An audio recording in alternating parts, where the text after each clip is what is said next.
Welcome to your video guide for travel healthcare. My name is Kay from TravelNursingNewbies.com, and in this video, we are going to prepare you for your travel adventure. So come on and join us now. Travel healthcare just got easier.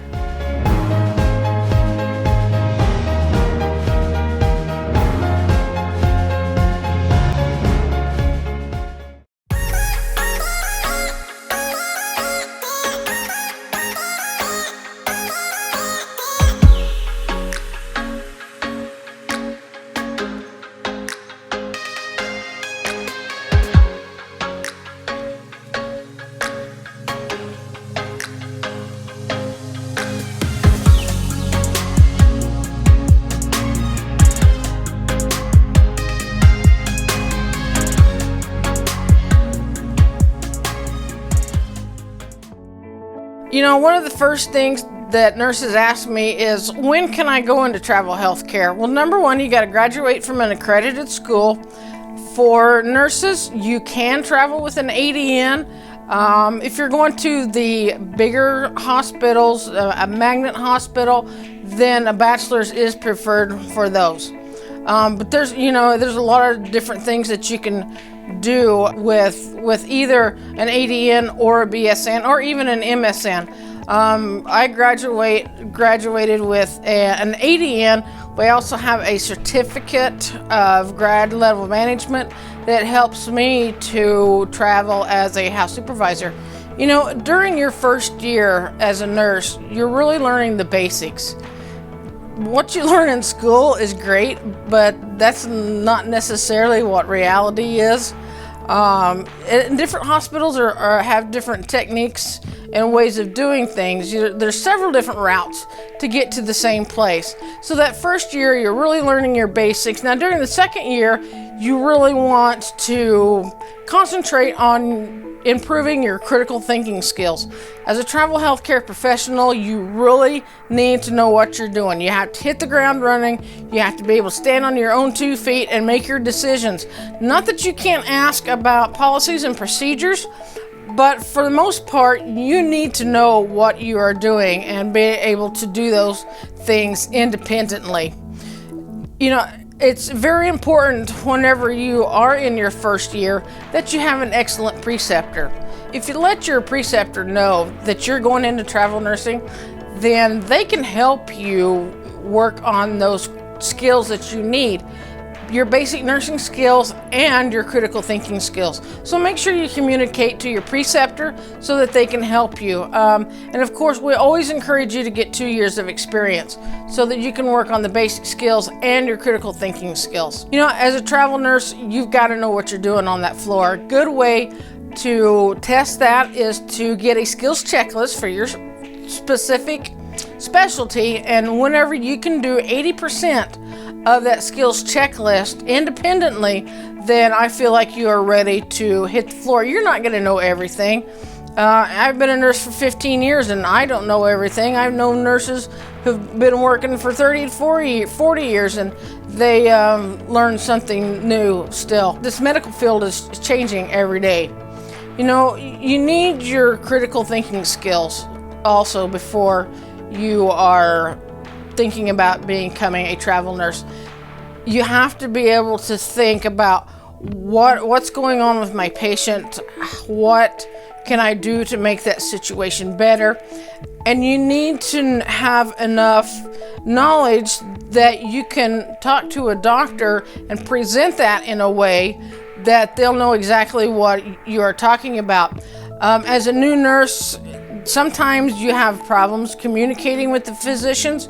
A new thing that they've come out with lately, or I guess it's an old thing now, is the SBAR, the situation background, and what you suggest happened at this time, and then getting a resolution from the doctor. You know, that's a great tool to use whenever you're starting out, because, you know, your crucial judgments and your critical thinking skills is going to make a difference in a patient life. When you go into a new hospital, you need to read up on the policies and procedures to help you with these critical thinking skills, because different hospitals have different policies and procedures, and you want it to do it their way. You know, a lot of this is on-job training, and that, you know, the reality is that on the job, you're learning new things all the time. I've been to assignments, and in fact, I had one assignment that was 51 weeks, and I was still learning things at week number 50. So with travel healthcare, you're always evolving, and you need to be flexible and adaptable to these new situations. You know what? Whenever you do have a challenging situation, it's important to remember that you are there for the patient. You know, no matter what, it's patient safety is number one. And if you do have to stop and ask the charge nurse or a colleague about something, you know, always put that patient first, no matter what situation you are in. You know, it's important, as we've discussed before, it's important not to rush into travel nursing. You can do it after, you know, you might be able to find a company that will take you after 6 months or a year, but you've worked for how many years to get your nursing license or your OT physical therapy license? You know, don't lose that license in your first 6 months of travel healthcare. A frequent question that I get is, what if you're an LPN and you're going into travel as an RN? Okay, the LPN experience, unfortunately, won't count as, quote, RN experience. But the thing about your LPN years is that if I'm a nurse manager and I have a choice of an RN straight out of school with no healthcare experience, and I have an RN who has even 3 years of LPN experience, the one with the LPN experience is going to have an edge over the RN just coming out of school. So it is very important that you stress to your managers when you're doing an interview as an LPN, what was your duties as an LPN and how does that relate to what you're doing as an RN? I know some of this is repeating myself and telling you got to have 2 years, you got to have 2 years, you got to know what you're doing. But the important thing to remember is you're out at a hospital and you're a new face, you're a new name. You mean absolutely nothing to them on a historical basis. You know, you're a nurse, you're there to do a job. If a mistake does happen, then you need to report it promptly. You need to take the correct actions, because as a travel nurse, if you're at a regular hospital as a staff nurse, they might have a little bit of lenience towards you because you're a great nurse. They know that you're a great nurse. On a travel assignment, they don't know beans about you being a great nurse, and all these years that you've done all these wonderful things, you're new. And travel nurses a lot of times are thrown underneath the bus, you know. It's unfortunate when that happens, but it does happen. I'm here to tell you that it's something to be aware of, but not something to be afraid of. And that's why we stress you having the 2 years of experience. You have your critical thinking skills. You know 80% of that checklist. I don't want to have a mistake happen and then this hospital is going to go directly to the State Board of Nursing, and you know, it can be any board, your occupational therapy or allied health, but you know, they can go to the medical board, and whenever you're standing up at the nursing board trying to explain why all this happened, that charge nurse is not going to be beside you. That house supervisor ain't going to be beside you. Your recruiter is going to send you a rah-rah in the morning, but nobody's going to be there with you. That is why it is so important to get your knowledge and know what you're doing so that you can protect that license. A lot of travel nurses, we travel for different reasons. I personally love the adventure. I want to be paid for my adventure. The money right now isn't as lucrative as it was at one time, but you can make some pretty good money. You know, we talked about in one of the other videos about managing your housing and your expenses. That's how that you're going to make money in travel healthcare. The big advantage to travel healthcare is being able to see the United States. You know, I've lived on the side of a hill in Oregon overlooking the bay. I've been on the desert. Gosh, I even lived on the golf course once. No, twice. I've lived on the golf course twice. But it's amazing the different places that you can go. One of my nurses who works in labor and delivery, last year she had her housing was on the at the end of a dock. She was at the end of a dock, and she could go fishing just whenever she wanted to after work because the dock was right there, the lake was right there. You know, it's fun, and the adventure is great, but you really need to get a good solid background because it's not all roses. It's sometimes you're going to get the thorns, you know. So if you're mentally prepared by knowing what to do in case of emergencies in the hospital and having your critical thinking skills and your skills down pat, then you're going to have a much more successful career in travel healthcare. Next, we're going to talk about the credentialing process. Now, we're just going to do some basic touching on this because we got a whole new video that we're going to present to you on the credentialing process. So how do you know that you're ready to go? How organized are you?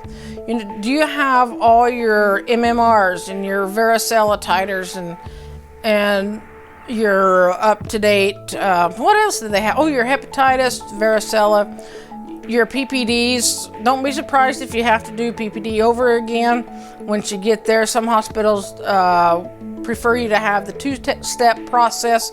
You can also do chest x-ray and the QuantiFERON Gold. That's actually, the QuantiFERON Gold is becoming the standard right now. But you need to make sure that you have all those records. The other things that you need to have with you are your BLS, your ACLS, you know, TNCC, trauma nurse core stuff, your pediatric advanced life stuff, stable, and A1 for labor and delivery. Labor and delivery, their A1 is a little different in the fact that you have advanced and intermediate. Find out which one the hospital wants. It's best if you have both, but I'm not certain that it's necessary. I know that most hospitals will take the intermediate since it's a 2-day, but don't be surprised if you go to a hospital and somebody wants advanced. You know, are you really ready to commit to 13 weeks staying at one hospital? If you have a commitment issue with 13 weeks, then maybe your first one should be 8 weeks. You know, try out a 6-weeker or an 8-weeker. Yeah, those are harder to find, but you can find them before you do a 13-weeker. I prefer to stay somewhere for 6 months, which is a 26-week contract. Do I do just the 26-week? No, preferably we do a 13 and then we renew for another 13 weeks. You know, one thing that you need to do is realize your commitment as a travel nurse. The only acceptable reason to leave an assignment is if your license is in danger. Family members can become sick, I realize that, and there's other things that you may need to go home for. Try to make a deal with the hospital, with the manager, talk to your recruiter about maybe going home for a week and taking care of that situation and then coming back instead of canceling the whole contract. Another thing that you can do is, well, this depends on your circumstances and where you're in a contract. I personally, my father came down with Guillain-Barré syndrome, and I was on week number 11 out of a 13-week contract. And once the hospital found out, you know, what was going on, they actually wrote to my company and said, well, how long has Kay been here? And I was there for 11 weeks. And so they actually wrote down assignment completed May 27th, 11 weeks completed in good standing condition. So they didn't even count those 2 weeks. Now, I had offered to come back for 2 weeks, but they didn't make me come back and do those 2 weeks. Before canceling a contract, talk to the hospital, talk to the recruiter. A lot of these things can be worked out. Something that you can't, as a travel nurse, that you have to be able to do is, can you change to the facilities types of admits and discharges? And you're even going to have the sickest patients on the floor. That is something that is a very good possibility, is that you're going to get all the cruddy patients because you're the travel nurse, you're making the big bucks, you can do it. This is just a life in the day of a travel nurse. You need to be prepared to this. Another thing you need to be prepared for is floating. Floating is a whole new ball of wax, and that as a traveler, you need to have the ability to float to units of competence. I know some hospitals will try to float you to units that you are not comfortable with. This is a point to where you need to stand up for yourself. You need to go to the house supervisor or whoever's making the assignment and say, hey, I don't think that this is an appropriate assignment for me because of, I don't know anything about this. That's like whenever they floated me to oncology. I don't know anything about oncology. So that's whenever I stood up for myself and said, I really don't feel comfortable being floated to this. They said, well, you're only going to go take care of telemetry patients. So, and that was fine. Then I went to oncology floor. I took care of telemetry type of inpatients, and then that was okay. So before you say no to floating, be aware that that's part of the job of a travel nurse. Flexibility and adaptability is another mental aspect of travel nursing. Back on floating, can you put down in your contract that you will not float? Yes, you can. And that may be what you feel more comfortable with, but especially as a newbie, your chance of getting an assignment has just decreased tremendously. These hospitals need somebody to come in, help out on the floor, and be able to help out wherever you are needed. Be aware that many hospitals hire ICU nurses as, quote, float nurses, because you are a higher level, higher acuity nurse. Don't want to say know-it-all, but you have a vast range of knowledge. Then there are some hospital systems who think that you can float to any floor in the hospital. If you don't feel comfortable with that, then you need to let them know. There are some hospital systems, some of the bigger systems, that I would really question the ICU manager in your interview on how much you're going to be floating and where to.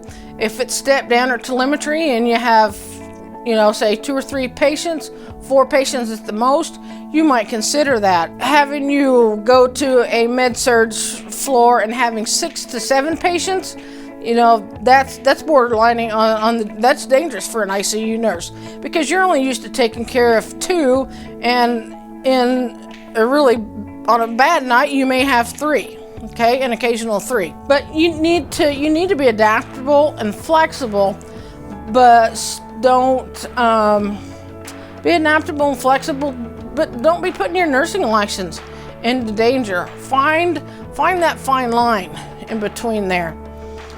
Your rights and responsibilities. Whenever you get there, and we're going to talk about orientation more in a different video, but for orientation, you may get 4 hours to 4 days of orientation.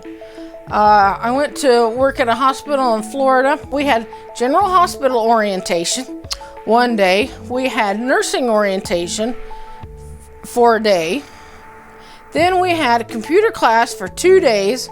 And then we finally made it to the floor on the 5th day. If you're a newbie, this is great for you guys. For somebody who's been a traveler for a while, drove me absolutely nuts. Okay, I don't need this 5 days of orientation, but some hospital systems, that's how they do it. When in Rome, do as Rome does. I've also had assignments that, well, in fact, not my last assignment, but when I was my last California assignment, they called me and wanted to know if I could come in at 11 o'clock instead of 3 because the 3 o'clock nurse had called in sick. So my first day at the hospital, I got orientation from 11 a.m. to 3 p.m. As a house supervisor, they handed me the keys and a phone number, said, "Good luck." As a newbie, this would have freaked me out. As somebody with a little bit of experience, I know that the Nurse Practice Act is what you need to follow. It usually doesn't change too much in between hospitals and state. As long as you do the Nurse Practice Act, know that, and you know the rules of, like, you know, your HIPAA rules and EMTALA rules and the basics of nursing, then did I freak out about it? No. What was my major concern? Well, there was a time or two, I think I had to make 2 phone calls, and it had to do with policy. You know, what is the policy for calling in somebody or floating somebody? But as a traveler, even though you're not doing the house supervisor job, you might be called in to be an ICU nurse or a telemetry nurse, and you need to know to go in and not have but, you know, 4 or 5 hours of orientation. Should that freak you out? Well, no, not if you're properly prepared, because you know that a nurse's job is to assess, plan, implement, then evaluate. Realize that, and this doesn't change from hospital to hospital, that's the nursing process. You know your Nurse Practice Act, you know, a good saying is do no harm. Put that patient first, and you can do these 4-hour orientations or 8-hour orientations. My favorite orientation is let me follow you one day, then let's work on together on the second day, and then on the third day, set me free, but be there beside me in case I need you. Okay, that's what travel nurses should strive for, is that 3-day orientation. But don't let the 4-hour orientation intimidate you. As a travel nurse, you can do it. You know, you got to have the right mindset. That's why we suggest that you have the 2 years of experience and that you have a good foundation, so that these short orientations don't, you know, freak you out or whatever. You know, no, don't let them do that. Know your stuff and hit the floor running. Part of the high, I want to call it the high of travel nursing, travel healthcare, is for a genuine travel nurse, we love stepping into the world of the unknown, and we thrive on change. You know, this can be very scary for a new traveler. That's why countless times you need to know where your resources are. With, you know, Facebook groups, the newbie Facebook group, and there's some other. Traveler Talk is a great one. Wanderlust Travelers is a great one. Traveling the country one hospital at a time is a good group also. Do your research on Facebook and forums. Delphi is still a very good site. You know, the websites. Check out of course, I'm going to say Highway Hypodermics, because we are the best travel nursing website. You know, it's just, I have 15 years worth of information there, and we are constantly updating this website. There's some other good ones out there. Travel Nursing Central, Blue Pipes. Let me tell you, my friend Kyle, he does a great job with Blue Pipes. So that's another one. And you know, for looking for jobs and getting information to have a great blog is Wanderly. Wanderly, Blue Pipes, and Highway Hypodermics. That's our top 3 resources that I recommend to newbies. We also have, whenever you're looking for housing and looking for an assignment, there's homefair.com and City Report. They give you general population demographics. They give you city size, temperature ranges. You know, if you want to be a snowbird, well, then you don't want to go to South Dakota during the winter, or Nebraska, or, you know, where you're going to Idaho even, where you have all the snow. What about the median cities, you know, the Midwest and Cincinnati? What are their temperatures? Because you might, a lot of travelers are going to Wisconsin.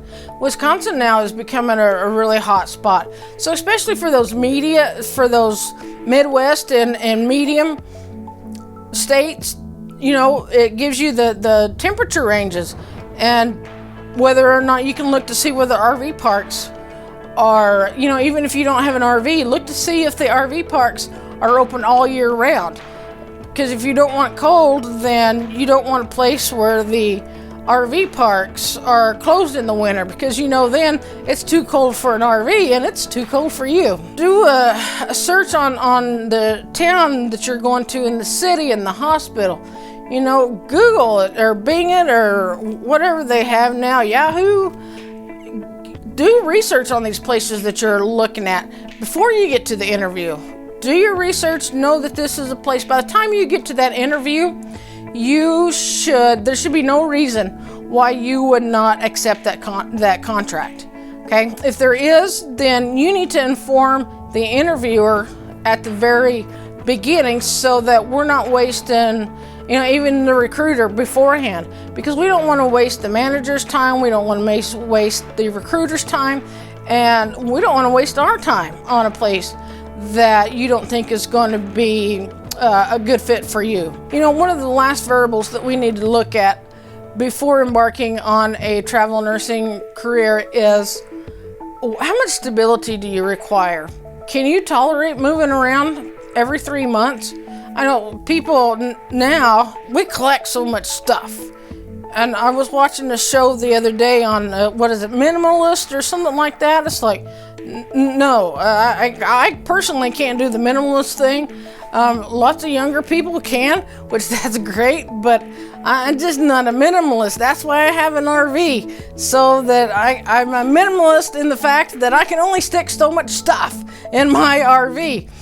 But to be a true travel nurse and to go from apartment to apartment, you really need to be a minimalist, so that you don't have to carry all this stuff with you. And before you know it, you know, after 4 years of traveling, or even 2 years of traveling, you got a U-Haul behind you because you got too much stuff that you're hauling with you.